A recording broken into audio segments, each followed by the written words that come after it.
Ratusan driver online yang tergabung dalam Asosiasi Driver Online Sumsel memadati kantor DPRD Sumsel. Dengan membawa spanduk asosiasi, mereka menyuarakan aksi damai mengenai nasib mereka yang kerap kali kena suspend sepihak dari pihak aplikasi. Dengar suara hati kami.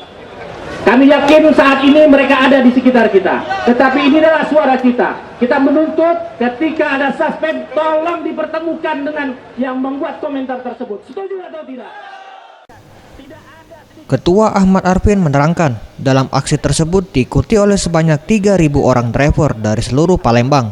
Dan kegiatan ini ialah aksi serentak di 12 provinsi di Indonesia.